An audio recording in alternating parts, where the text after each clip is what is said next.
At ease, I am soul. You fear the bridge to your success.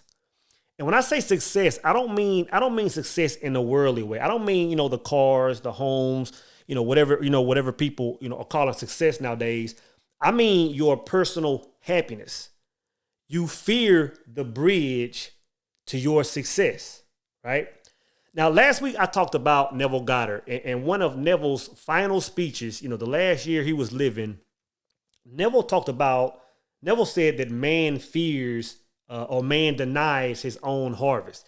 And in a nutshell, what he was saying is, like when a man is winning, man, when a man, when his pockets are right, when he has the woman on his shoulder, when he has, when everything is just going his way, man claims that. Man pumps his chest. Man says that I am a creator. Man says that I am God. But as soon as hard times come, right? As soon as a plateau comes, as soon as that man hits a dead end, he wants to point the finger at every other thing, right? He wants to say that the government is the reason I'm losing. He wants to say that, my parents or my sister or my next door neighbor or my dog is the reason I'm losing. And he said that when a man does that, man is denying his own harvest. In other words, man is denying his own existence. Like you can't claim to be a creator on the good times and deny that when things go bad, right? So you have to understand, brothers, that, when things go bad, there are one of two reasons things go bad. Only one of two reasons, which I talked about that in last night's lecture. But what you have to understand is like our mind, our universal mind, our truest self, the part of us that's outside of this body. That's the ruling governor, man. So it doesn't matter if you're meditating all day. It doesn't matter if you're chanting or praying or going to 1,000,001 services throughout the year. Whatever you're putting into your subconscious mind is what you're going to get back. And a lot of times when we hit hard times, it is because we on a subconscious level desire to create that. We desire to create that, man. There's a movie. It's an old movie with Ben Affleck in it. It's called Paycheck. And even though it's been a while since I've seen it, I can remember some parts in it. There was the main gist of the movie is Ben Affleck loses a large portion of his memory. And I think he ends up making it home. And as soon as he walks through, man, the receptionist gives him a package. He goes in his apartment. He looks in the package and it has just random junk in it. It has coins in it, paper clips in it, just random articles, right? Random items, right? So he goes back to the receptionist and he says, "Who sent this to me?" And the lady said, "You sent it to yourself," right? In other words, there was another version of him that before he lost his memory, sent him everything he needed to know to complete his mission. So all he had to do was keep going forward. And every time he hit an obstacle, man, he would look in his envelope and it would solve his problem. Like that's how this world is, man. And you have to understand that everything has meaning. I've always said that, man, even when, if a bird lands on your windowsill, things that we look at as such something small has significant meaning, man. It's meant to change your energy. It's meant to move you in a different direction. And we have to look at negative situations the same way.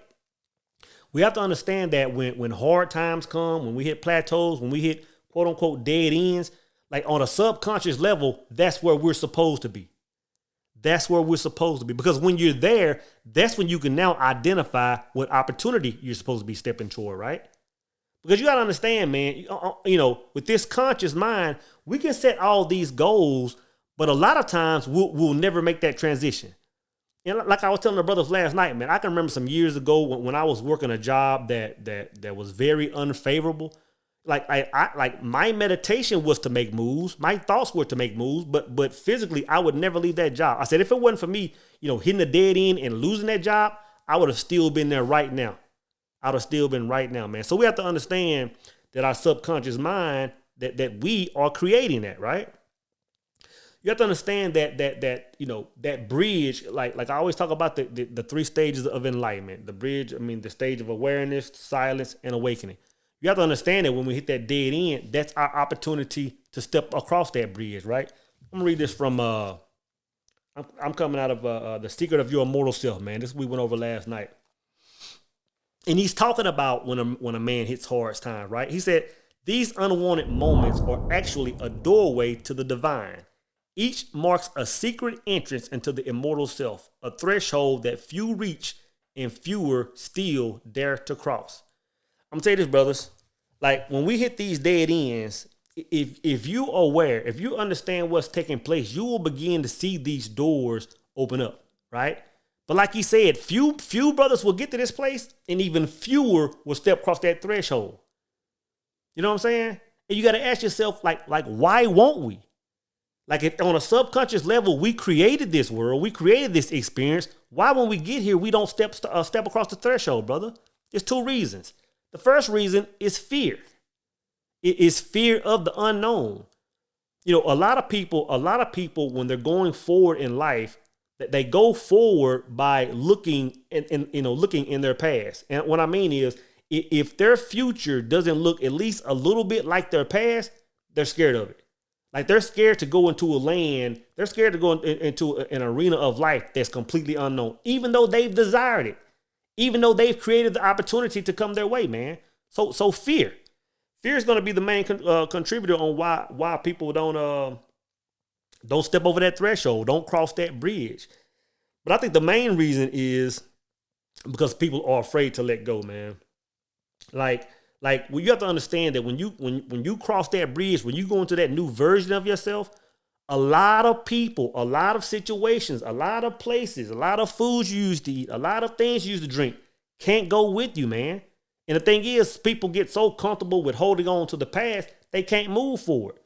They understand that's what they want. They understand that that's what they created. But once it comes down to making that step, they won't do it, brother.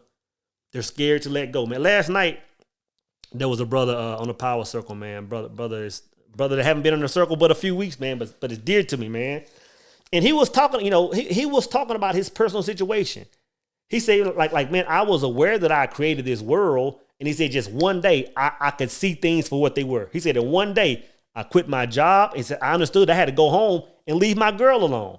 He said, I understood that where I was going, these two things couldn't go with me, man. And I'm telling you, a lot of people face this. A lot of people have the courage to create their world. But like I said, once they get there, man, they back out. But, very few will cross them. I'm going to read that again, brothers. He said, these unwanted moments are actually a doorway to the divine. Each marks a secret entrance into the immortal self, a threshold that few reach and fewer still dare to cross. So the question is, what are you going to do, brothers? Like, what are you going to do when this door presents itself? What are you going to do when you're looking down at the other side of the bridge and life is waiting on you to make a move? What are you going to do? You first, but you have to understand, going back to what Neville said, you have to understand that man denies his own harvest. So what you have to understand is, you know what? I'm in this situation because I'm supposed to be here. Like I had hard times. I lost my job. I lost my wife. I lost my money. And now it seems like I'm in a dead end, but this is what I created. I'm supposed to be here, man. So understand that. And the last thing, brother, is at some point, you're going to just have to dare to be great. Like I tell the brothers in the circle all the time, man, like the last thing I want to do is to live 99 years on this planet and to clock out and realize that I didn't even swing for the fence. You know what I'm saying? And when brothers ask me, I always tell them, man, the thing that changed me the most in life is when I read the book, 5 Things to Do Before You Die, right? Or something like that, right? And when I could just hear the experiences of all these people, man, that were in hospice, all these people that were on their deathbed, all these people that were, 95, 99 years old looking back, the majority of them all had regret. All they were saying is, man, like I wish I would have, started that business. I wish I would have approached that lady. I wish I would have taken that other job. I wish I would have moved to that other city. I'm telling you, brother, that has to be the closest thing to hell to me. To live a full life with potential, with gifts, with opportunity, with internet, and just leave it all on the field and try not to accomplish anything.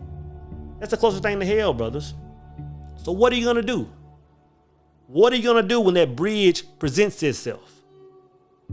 You fear the bridge to your success.